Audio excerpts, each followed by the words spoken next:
Okay, I think that's a healthy number of attendees. So as people are still joining, I'll do a bit of housekeeping. Welcome everyone to the 5th or 6th Biodiversity Net Gain webinar that I presented. This one is a bit different because Biodiversity Net Gain is actually a thing now. Finally, there's my little mnemonic for the date. 12 times 2 is 24. 12th of February 2024 is the switch on date, which was yesterday. So I will present some slides, and you are free to ask questions, although I will only start answering them once I've presented the slides. If you want to ask a question, click the Q&A button that I hope you can see on at the top or bottom of your screen, and type in your question. If you have any technical issues, then use the chat. I won't look at the chat. My colleague Megan may be able to help you if you have a technical issue, but it may be something at your end, unfortunately. But never mind, the webinar excuse me, is being recorded. And afterwards, I will provide written answers to all the questions, even the ones I answered online during the hour. And you will receive a copy of the recording and the answers in due course in the next few days. So if you have any issues, don't worry, you will be able to see the whole thing later. Okay, I think that's enough preliminaries. So let's make a start. So I imagine there's a spectrum of knowledge about BNG, Biodiversity Net Gain, already. So I'll briefly introduce it, assuming no knowledge, but fairly quickly, and then you can read the slides at your leisure if it was too fast. Then I will look at things from a landowner or broker's point of view, someone offering biodiversity land to developers. Then I'll look at it from a developer's point of view, what you have to do now if you want to make a planning application. And finally, I'll briefly look at what to do, because I see quite a lot of people who've signed up or work for local authorities, have a bit about local authorities. Then if there's any time before 10:30, I will answer any questions, start answering the questions. And then I'll stop at 10:30 so you can get back to your day and follow up in writing. Okay, so here goes. What is Biodiversity Net Gain? So it is a new compulsory planning condition, which is officially called the Biodiversity Gain Condition, that will be added to all applicable planning permissions that require any lost habitat caused by the implementation of the planning permission to be more than replaced. So if you're destroying any habitat, you not only have to replace it, but also add a bit more, so that the value of what is lost, the value, of what is being replaced is at least 110% of what is being lost. It's important to emphasize that we talk about 10% net gain, but don't forget the gain. That is on top of replacing what has been lost, so it's effectively 110%. This new improved habitat has to be maintained for at least 30 years. That's quite a long time. This only applies in England. It comes from the Environment Act 2021, although that has added a new schedule to the Town and Country Planning Act. Where there are links, hyperlinks on the slides, when you get them, you'll be able to click those and get to the source material. Next year, it will add a new schedule to the Planning Act 2008 for nationally significant infrastructure projects as well.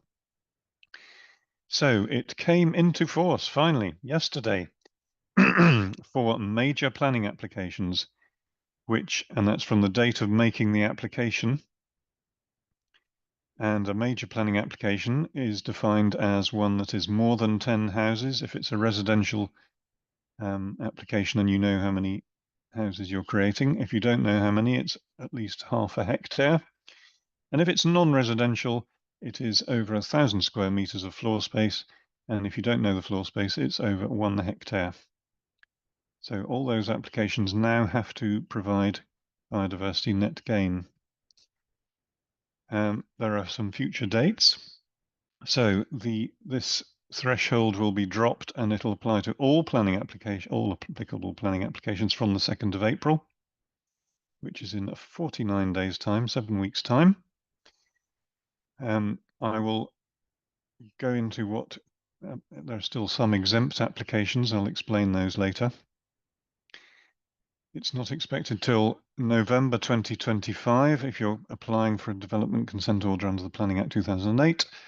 And I've read somewhere it's late November. I even seem to know within the month already. Intriguingly, at the moment, if you're getting planning permission some other way other than making an actual application, like a local development order or possibly permitted development, you currently don't have to obtain, you're not obliged to provide biodiversity net gain, but in the guidance it says that these routes, there will be an announcement about them possibly being brought within this regime later. No dates given, so we have to keep an eye open for those. Marine net gain is a more difficult concept that is under development as well. So, but for the moment, it's all terrestrial. It's just on land in England. But watch this space again. And exempt applications, as I say, won't have to provide BNG at all. And we'll cover that in a few minutes. Now, when we talk about 10% net gain, net gain of what? Well, the way it's done is you take your planning application red line boundary. I emphasize that because other boundaries are involved in planning applications and you may get confused between which ones to use, but it is the red line boundary, the limits of your planning application. You have to score the habitat within that boundary and get a number in what are called biodiversity units. All land will belong to one or more of these, will belong to exactly one of these habitats. Within your red line boundary, you may have more than one habitat, and you have to divide it up. And you need an ecologist to tell you which of the list of habitats you belong to. There are 132 different ones in a list. They are basically geology and flora based, I would describe them as. They don't care particularly what animal life lives on the habitat, but presumably different habitats are conducive to different sorts of animal life, and if the habitats are undisturbed, then the animals will come and live there. So each of these 132 habitats has what's called a distinctiveness. Basically, according to its rarity, there are 5 options for a score: 0, 2, 4, 6, or 8. So some are completely dead habitat and have a score of 0. That's called very low distinctiveness. Then it goes low, medium, high, and very high. So there's only 5 options available for all those different habitats. And once the ecologist has decided what habitat it is, then you look up what distinctiveness it has. The ecologist then also decides what condition the habitat is in. There are basically 3 options: poor, moderate, or good, and they get a score of 1, 2, or 3. There are sort of halfway options as well that can be involved later, particularly on the new habitat. But let's just say there's 1, 2, or 3 here. So it makes quite a big difference, because you get 3 times as much score if it's good compared with if it's poor. The final factor in calculating your units is called the strategic significance. This is basically if the habitat is mentioned in the local plan or a local nature recovery strategy, it gets a score of 1.15, otherwise it's just 1. There is an in-between version as well, but I won't go into the details. So to get your score in units, you multiply 4 things together: the area in hectares, multiplied by the distinctiveness of the habitat, multiplied the condition and its strategic significance. So for example, if you had 1 hectare of bare ground, which is a low distinctiveness habitat, not a zero distinctiveness one. If it's in moderate condition and it's not in the plan, that would score 4 units because it's 1 hectare times 2 for the distinctiveness times 2 for the condition times 1 for the strategic significance. So if that habitat is being entirely obliterated by your development, you will need to find some new habitat and improve it, create it or improve it so that the value of that new habitat is at least 4.4, being 10% more than the 4 that is being lost. You have 3 options for your new habitat. There could be some land you're not obliterating within the red line boundary, and so you could improve that. That is known as on-site improvement or creation. The next best option is doing something somewhere else. So you may have your own land somewhere else, or you might have to resort to paying somebody else who is promised to improve some land, and that is the off-site option. If you can't do either of those, then you can, as a last resort, pay the government, throw money at the problem, pay them what are called statutory credits, but they are very expensive, as we will see later. So it is probably better to, in fact, you are encouraged to do it on site if you can, then off site. And only if you really can't do either of those, you go to the credits. So a bit more on the metric. The land you're improving, or somebody else is, has the same 4 things that we just talked about: the area times the distinctiveness, this time times the improvement in condition. So if you're going from poor to good, that's like an improvement of 2, times the strategic significance again. That might be a bit more relevant here, because if this is a valuable habitat that the local authority wants to encourage to be enlarged or improved, then it may have mentioned it in the plan, and that will get a bit more score. Now you have to multiply those the 4 things that we've talked about with 3 new things. So it's 7 things you're multiplying together for the new habitat. The other 3 all make the score smaller, so you're going to need more land to reach the same score. The 4 things are the difficulty of creating the habitat you have decided to create, and that ranges from a very difficult score of 0.1 to 1. An example of 0.1 is a very difficult habitat to create is calaminarian grasslands. So there you go. What is a in fact, it's the same derivation as the word for calamine lotion. It is actually a brownfield habitat, sort of post-industrial habitat, something to do with zinc, because that's what's in calamine lotion.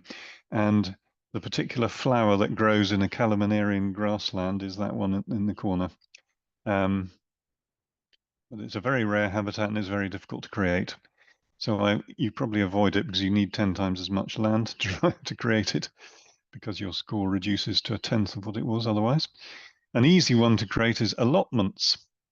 Yes, that is a habitat, and it doesn't have any discount for difficulty in creation. The second thing to multiply is the temporal multiplier. So again, it tells you how long it takes to create each habitat in years, and it varies between 0, if it's already created, to 30 plus years. It doesn't keep going after 30. And you look up in a table what each number of years is the discount for that. So if it's something only takes 1 year to create, you multiply by 0.965. Cereal crops are an example of that, not surprisingly, because they're an annual thing, they take 1 year. But a very difficult one and very long one to create. The longest is, say you're trying to create a low acid dry grassland in good condition. That takes 30 plus years to create, and it means you have to multiply your score by 0.32. That's the range, 0.32 to 0.96, or 1 if you've already created it. So it's not quite as simple as just looking it up, because you could decide you're not going to create it for a while, and you add that number of years to the score, or you've already started creating it and you subtract that number of years from the score, and then you look it up in the table and multiply it by, that's your multiplier. The final thing is what's called the spatial multiplier. And this is fairly crude, but this is if you're doing offsite creation, it doesn't matter if it's anywhere within the same local authority, that doesn't affect the score, or the same national character area. I will cover that in a moment, what that means. If it's in the immediately neighboring local authority, then you multiply by 0.75. But if it's anywhere else, you multiply by 0.5. So it doesn't matter if it's 2 local authorities away or 20 local authorities away, that doesn't make any difference to the score. Once you're 2 away, that's the worst it can get. So imagine we were trying to create our 4.4 units in the previous example, and we're trying to create some more bare ground of low distinctiveness in moderate condition, and it's in the neighboring authority. So to get to 4.4 units, it means we'll need, if you work it out, you'll need 1.54 hectares to create the 4.4 units required for that 1 hectare development I mentioned. So often you will need more or even much more land than you are using up for your development. The rules for distinctiveness for the new habitat gradually get stricter as you go up the distinctiveness scale. So if you're it must always be at least as good distinctiveness. If your existing distinctiveness is 2, i.e. low distinctiveness, then it can be any habitat. If it's 4 or more, it must be in the same broad category. And all these 132 habitats are divided into about 12 different categories. If it's 6, then it has to be the same habitat. And if it's 8, you have to arrange some bespoke creation of habitat. And if it's irreplaceable, which is even higher than 8, and is sort of outside this regime because it's so special, you need to have a special compensation plan with your local authority. I've actually created a little image, a graphic, which I'll see if I can. No, it's not letting me. I've lost my cursor. Help. I hope you can still hear me and see me. Oh, there we go. See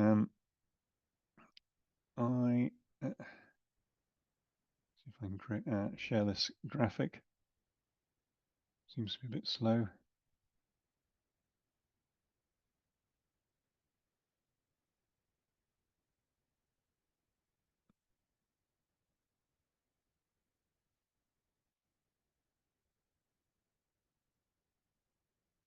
Can you see that? So there is a graphic. Along the top row are the different habitat groups that I mentioned, 2, 4, 6, 8, 10, 12, 14 of them. So the 0 distinctiveness habitats are all urban ones. Then the low or 2 distinctiveness ones, most of the urban ones are in that category. And you can see a few under the others. And then as you get more different, there are 1 or 2, there's 2 medium distinctiveness urban ones and 1 high distinctiveness one. The ones in red are irreplaceable habitats. So that gives you a feel for all the 132 different habitats. And let me go back to my slides.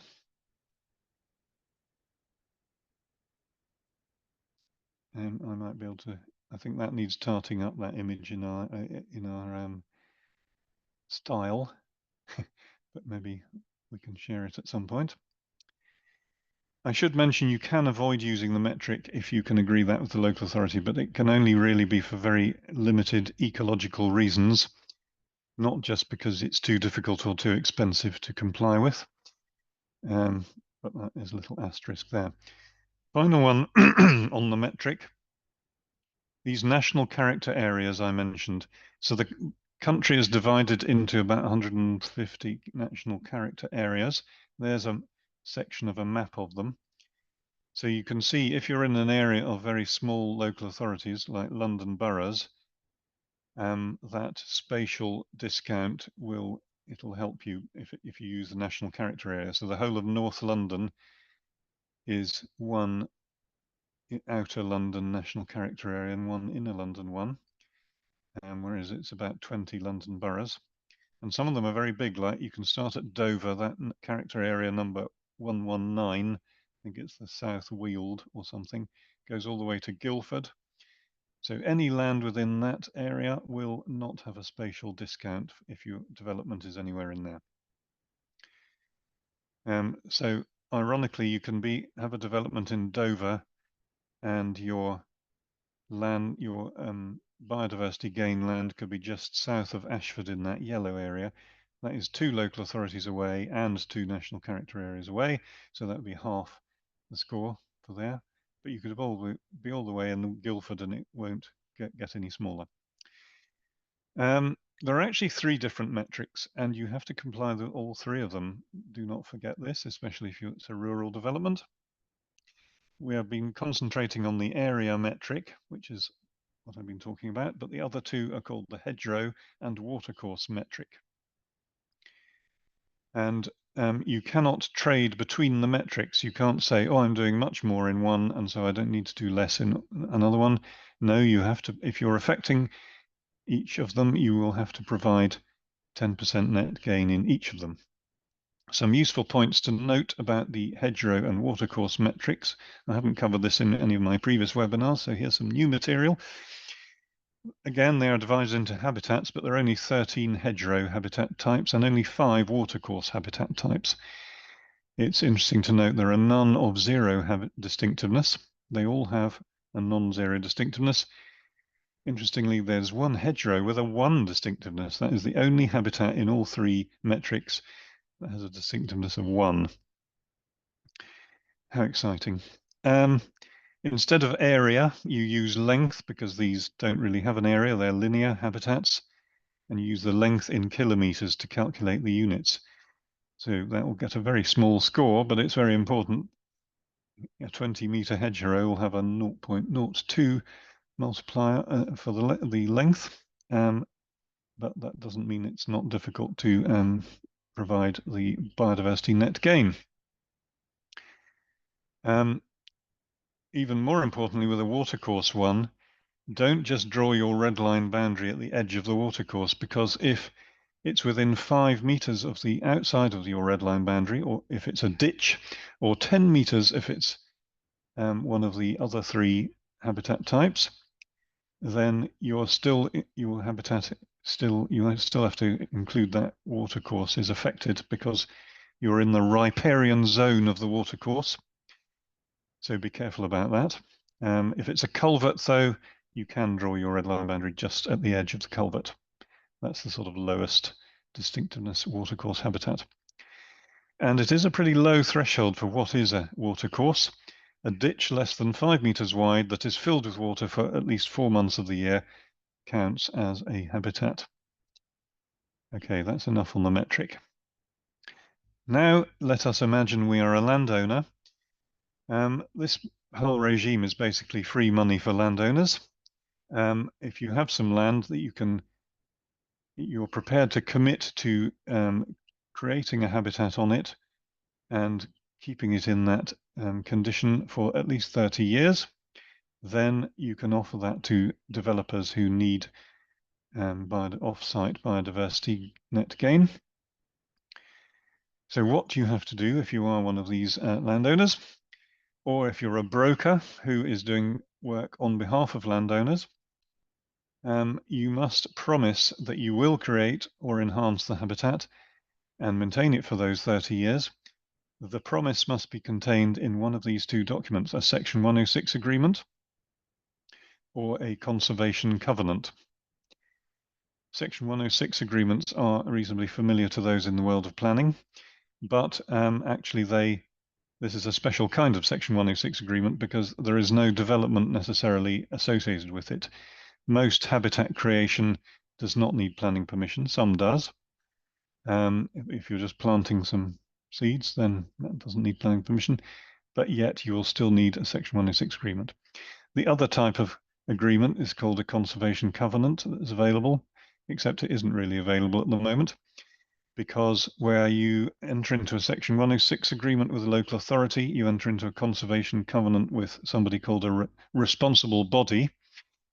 And a couple of weeks ago, the government published the first list of responsible bodies, and it only had one organisation on it, which was Natural England. And they have said they are not going to enter into any conservation covenants for the purposes of biodiversity net gain. Conservation covenants have wider uses than just biodiversity net gain, so they are doing it for some reason. Presumably, eventually there will be a few more, and you will be able to have conservation covenants, but you can't at the moment. That is a link to the current list of responsible bodies, which only has one member, but will increase.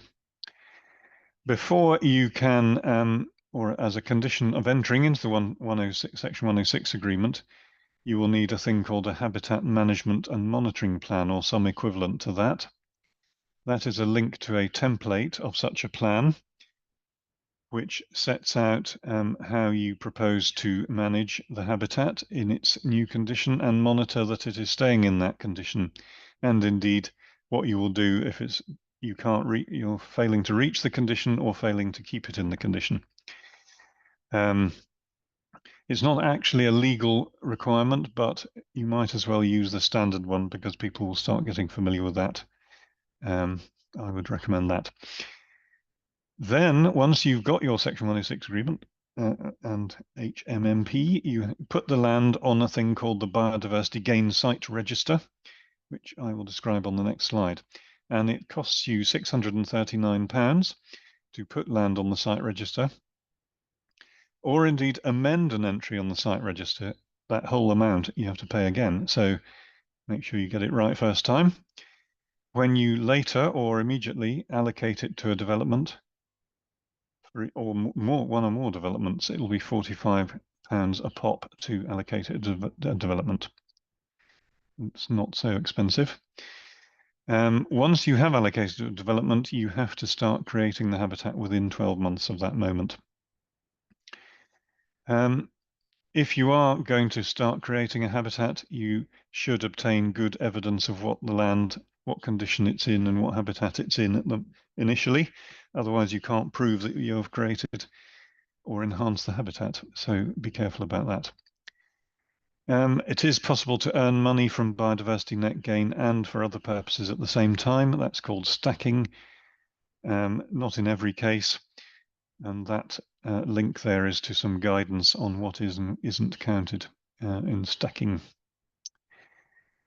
This is how you register land on the biodiversity gain site and put it on the register. That is an image from the new biodiversity register process that opened yesterday.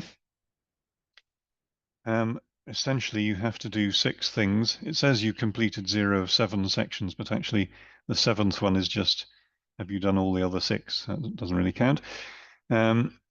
So the applicant information section, basically, if you are the landowner, then that's fine. If you're not the landowner, then you'll have to prove that the landowner has authorized you to act on their behalf and for the purposes of putting land on the register.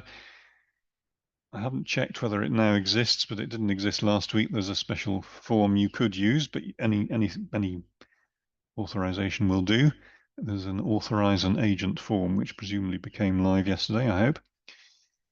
The second item is land ownership details.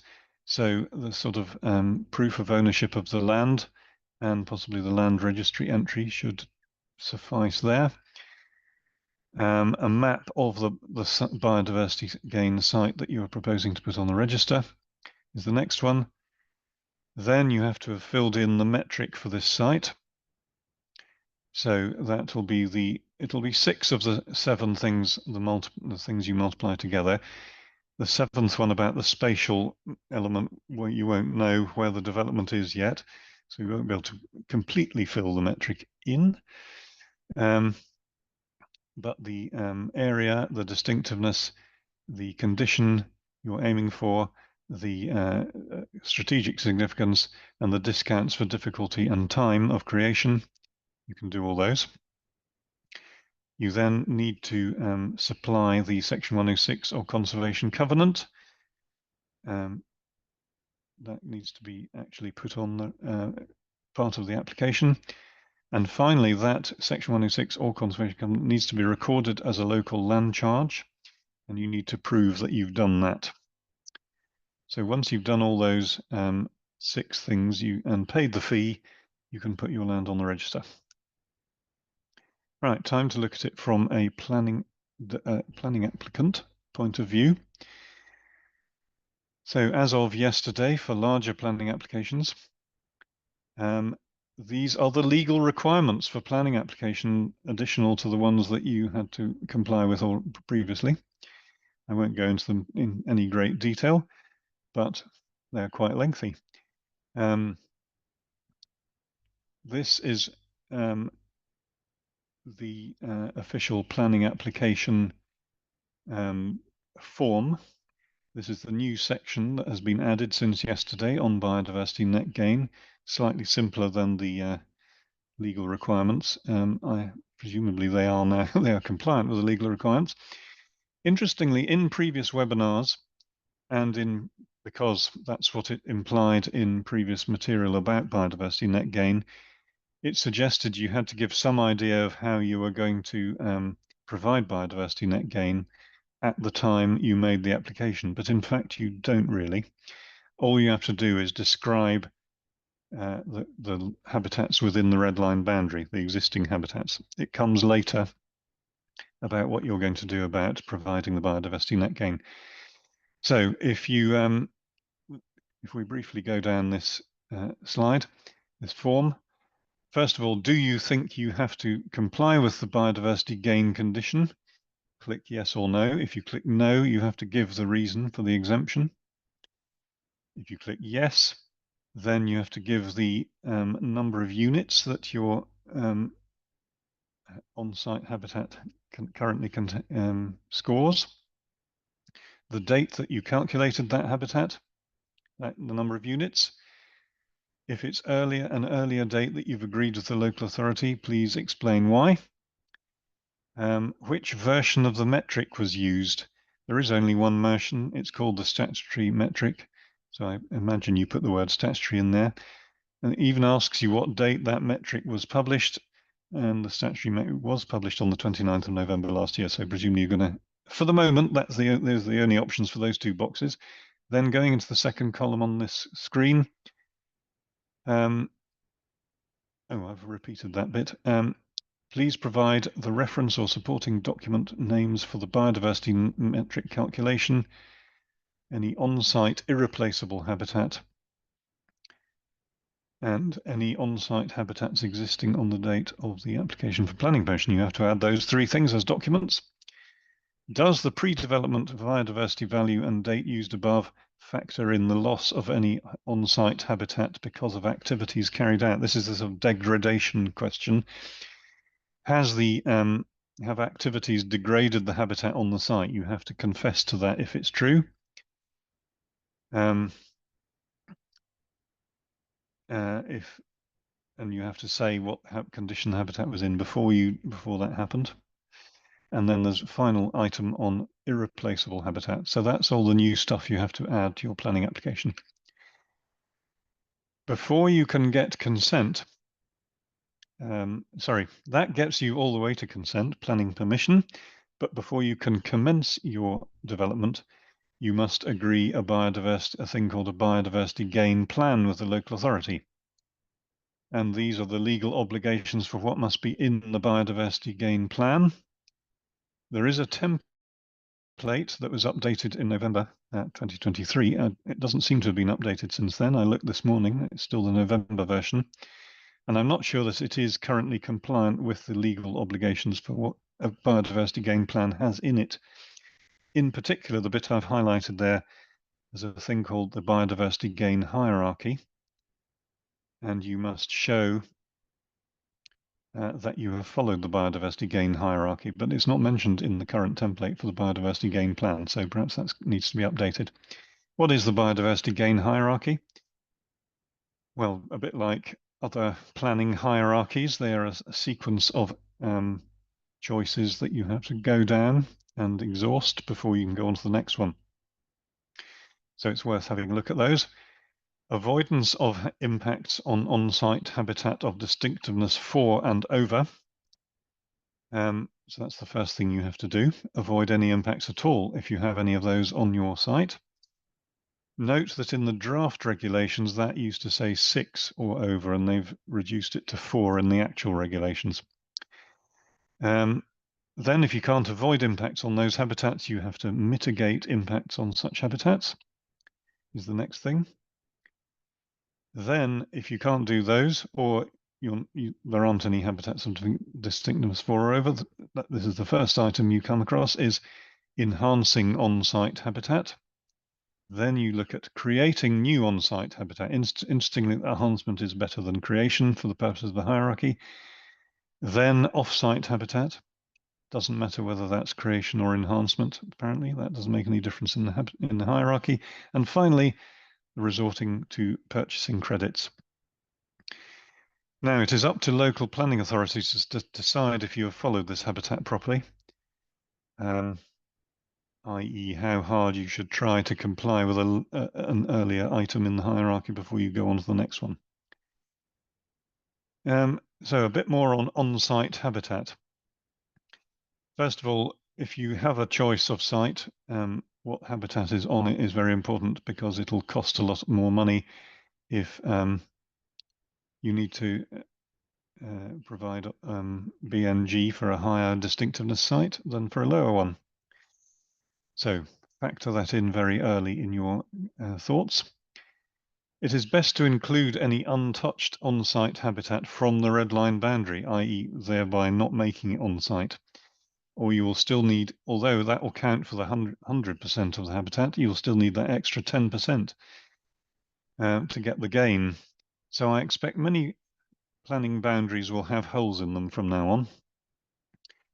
You will have to maintain the habitat for 30 years, which may be unappealing for particularly housing developers. So it may be better to try and persuade the local authority that you can go to off-site habitat. Unfortunately, if the habitat's already in good condition, you can't improve it any further, so you will almost penalise for having good condition habitat. There is this distinction between significant and non-significant habitat. Only significant habitat needs to be committed to in a Section 106 agreement. Non-significant habitat, although it's still counted in the metric, does not need that commitment. This is mentioned in the regulations, that's why it is a thing. And really, I think the idea is that if you're in a urban area, then lower, it's a proportionate thing. So if it's a sort of highly high valuable habitat to start with, then you'll need to do a lot more on site. And if it's not so valuable to start with, then you won't need to do so much more. It's a proportionate thing. It's up to the local planning authority to decide if what you're doing is significant or non-significant. The examples they give in the guidance: domestic gardens are not significant. Retained habitat, i.e. within the boundary that's not affected, is not significant. And planters are not significant. Those are your 3 examples. For on-site habitat, you need to secure it as well for the 30 years. You also have the options of 106 agreement or conservation covenant, like off-site development, but you can also do it through condition. This is a separate condition to the BNG condition. So again, you'll need a habitat management and monitoring plan. If you can create more than 10% enhancement on site, then any excess you could put on the register for someone else to use and make a bit of money. But obviously that extra won't then be able to be a benefit of the particular development you're applying for, because it's going towards some other development. Off-site habitat. In the template gain plan, you have to explain why you're going to off-site rather than on-site at box 4.10. But one advantage to a developer is that once you have secured your gain plan involving off-site habitat, you are no longer involved in its creation or improvement. You don't have to worry about that. That is that landowner or broker's problem, and that local authority to police it. So you're out of the picture. So that may be quite attractive if you want to build your development and then disappear. Unfortunately, there is a capture of the biodiversity gain register as of today. There are no registered gain sites on it. But when they do go on, interestingly, it'll show their location, a map of them, the type of habitat that is being enhanced or created, any already allocated habitats on the site, and who the local planning authority or responsible body, i.e. the one that the promise of Section 106 agreement or conservation covenant was made to. So since there's nothing on the register, and if you don't have any on-site habitat available or enough, then you'll have to buy some credits. You have to provide evidence why you are resorting to credits. It gives examples of trying 3 different brokers, and they don't have any of the right type of habitat or any habitat. Presumably showing there's no land on the register is sufficient at the moment. But credits are expensive. For 1 unit of low distinctiveness habitat, it's £84,000. If you look at the credit prices, it says £42,000 per credit, but then if you read the small print, it says you need 2 credits for every unit. So effectively you need to double everything.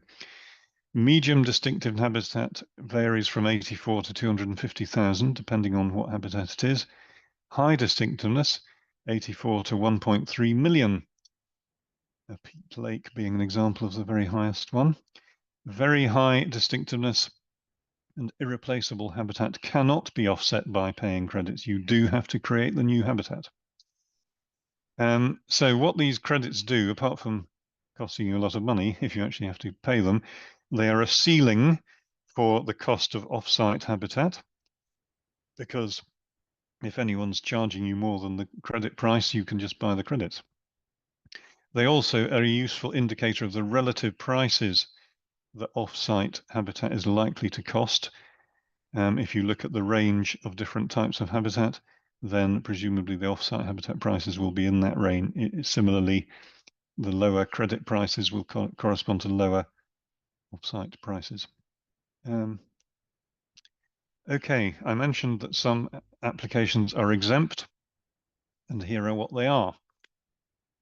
For something in square brackets but I've actually added it at the bottom of the slide. So we have created a handy little flow chart, which I will now try and share.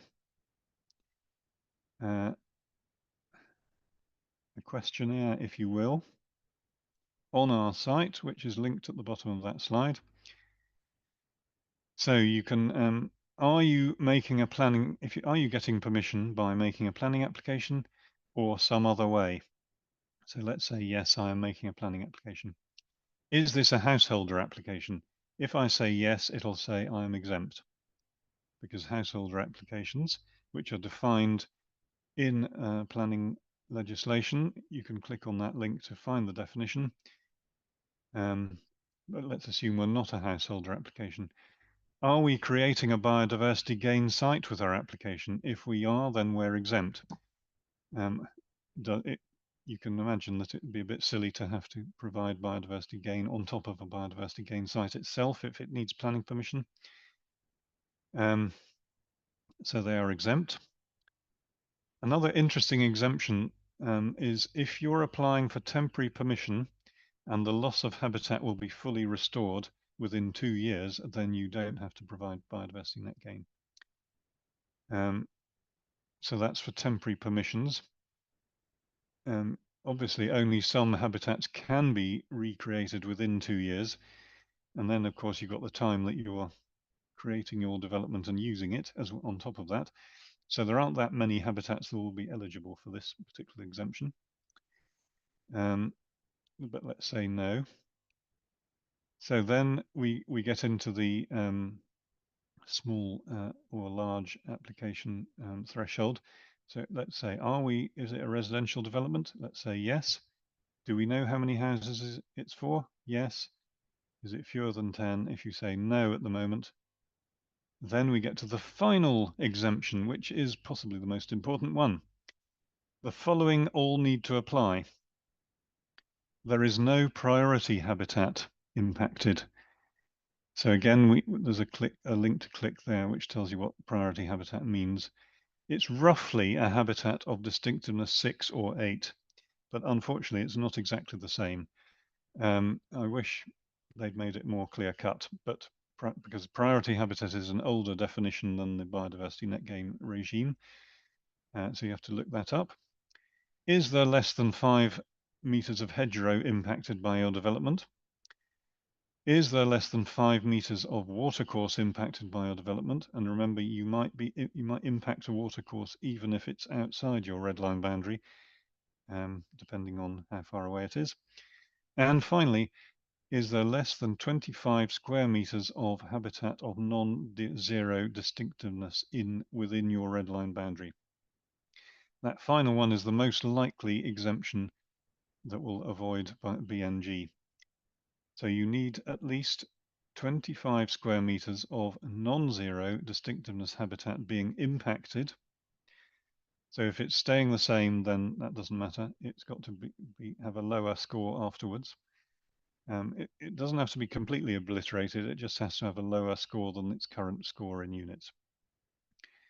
So if all of those apply, not just any of them, then you are let off BNG.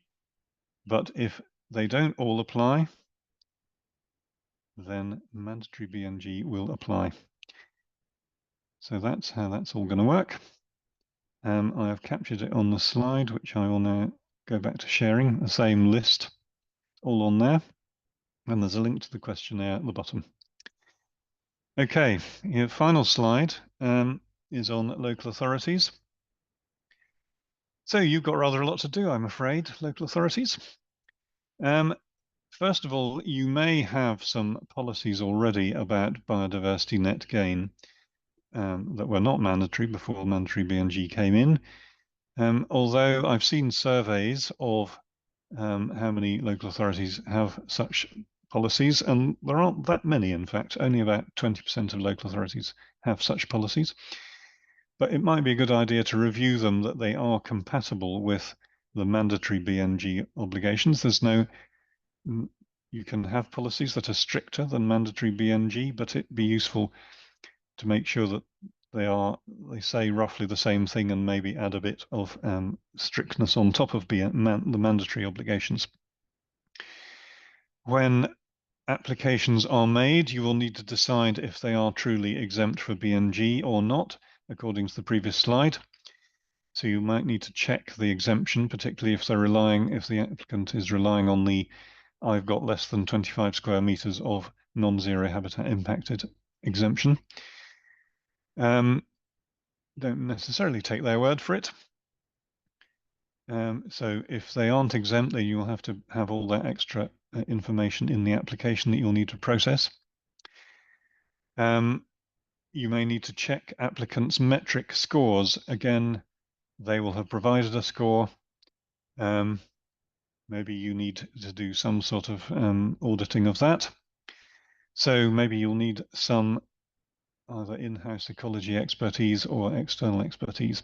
There's going to be a lot of demand for ecologists, professional ecologists, and a shortage of them, and perhaps they're going to all ask for bigger salaries as well. Then, once you grant permission, you will have to approve the biodiversity gain plan before the developer can start the development. Going to be interesting, which is going to be the first local authority to approve a biodiversity gain plan. I will give a small prize to whoever A, the first developer is who gets one approved, and B, the first local authority to approve one. I'm fairly confident that none has been approved yet. And that's not the end of the story. For on-site BNG, then the local authority will have to possibly conclude a Section 106 agreement with the developer who is promising to do create and then maintain the habitat on site for 30 years.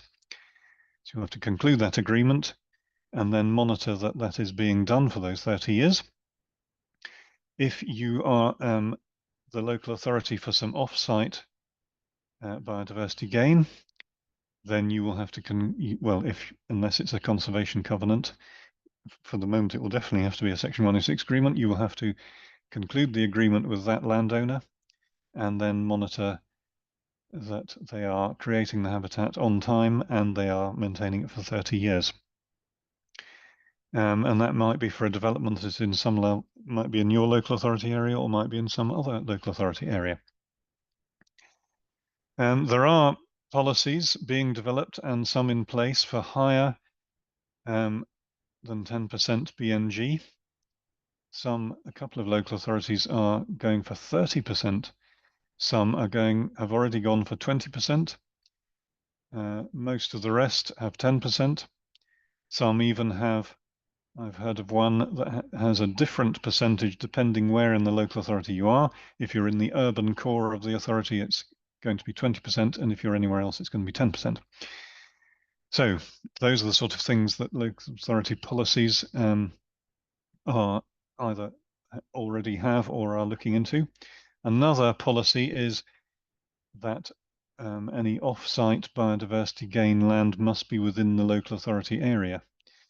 They can't favour their own land, but they can't. But they could have a policy that they require any off-site land to be in their area. That is a valid policy to have, but they might be able to have to be prepared to have it departed from because there might be a shortage of such land. Interesting, if you are a local authority and you're thinking of providing off-site land to developers of your own land, that's going to be a little tricky at the moment because you can't secure a Section 106 agreement with yourself, and at the moment you can't have a conservation covenant. There's nobody to conclude it with.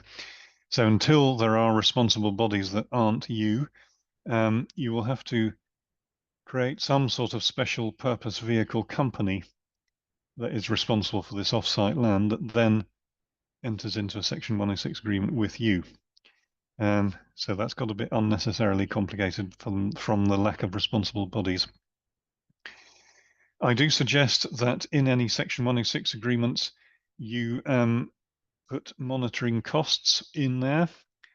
Sorry, developers, but that is going to be an additional cost, and reporting obligations on developers or off-site BNG providers, that they have to report what's going on to you so that you, you will have to check this obviously, but it'll reduce the burden on you as a local authority. So I think that's the end. Oh no. There are 6 regulations that are governing all this regime. They came into force, all 6 of them came into force yesterday, and there are links to all 6. The exemptions set out those ones on the previous slide, except the one about temporary permissions, which is only in the user guide for the metric. The register has 2 sets of regulations, one for putting land on the register, quite complicated, and one for the fees for doing so and the penalties for giving false information and all that sort of jazz. There are 2 sets of regulations that amend the Town and Country Planning Act. And finally, there's a set governing irreplaceable habitat. So again, rather unsatisfactorily, there's not quite a one-to-one match between outside the levels of distinctiveness in being irreplaceable, and some of the habitat of distinctiveness 8 is irreplaceable, and even one of distinctiveness 6 is irreplaceable. So yeah, because again, irreplaceable habitat has existed longer and doesn't have this one-to-one match rather unsatisfactorily, but you have to do very special extra measures to cater for any irreplaceable habitat within your development, so best to avoid it altogether. There were draft regulations published in November, in fact.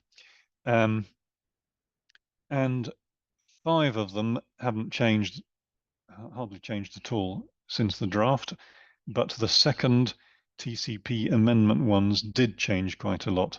They've got quite a lot more on phased permissions, and as I mentioned earlier, the biodiversity gain hierarchy talks about distinctiveness for habitat impacts being avoided rather than starting at 6. So that's quite a significant change. Right, that really is the last slide. How long do I have left? 3 minutes. Well, at least I finished within the hour. I'm probably going to answer about one question, but don't worry, I will answer it, or get some colleagues to help me to answer all the questions in writing, and we will circulate those after the webinar.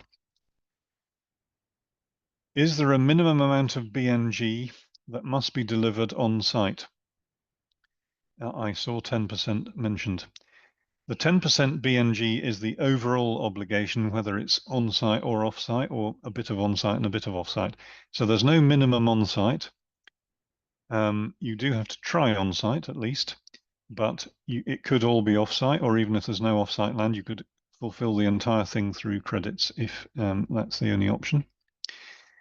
That's the answer to that one. If I have a project spanning multiple local authorities, how is the spatial multiplier applied? Can the BNG be delivered in any one of the LAs and still score 1?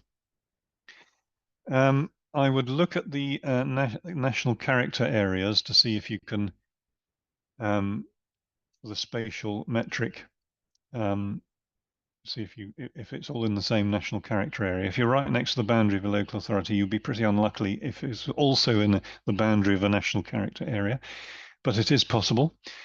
And I think if your project, well, who are you applying for planning permission to?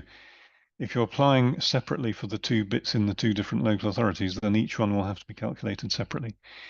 If you're a DCO, you don't need to have Biodiversity Net Gain yet, not till November 2025, although you are pretty much obliged these days, even now, to at least tell what score you're, how many units you're losing and how many you are providing. And that may well span multiple local authorities, but then it doesn't. I don't think they care too much about the spatial multiplier yet. We'll have to wait and see how that regime transpires and the spatial multiplier works in the BNG regime, in the DCO regime. Watch this space. Okay, it's 10:29. I think I'll have to leave the questions there. Thank you very much for joining. I hope that was useful.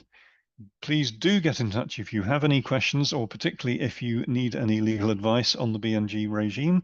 I would be delighted, and my colleagues would be delighted to advise you, whether it's from a landowner perspective, or from a developer perspective, or from a local authority perspective, or in fact the most inquiries we've had so far are from brokers who are putting landowners and developers in touch with each other, and land banking and that sort of thing. There's a whole industry being developed, so do get in touch. We'd love to hear from you. Thank you very much. Thank you for listening, and have a good day.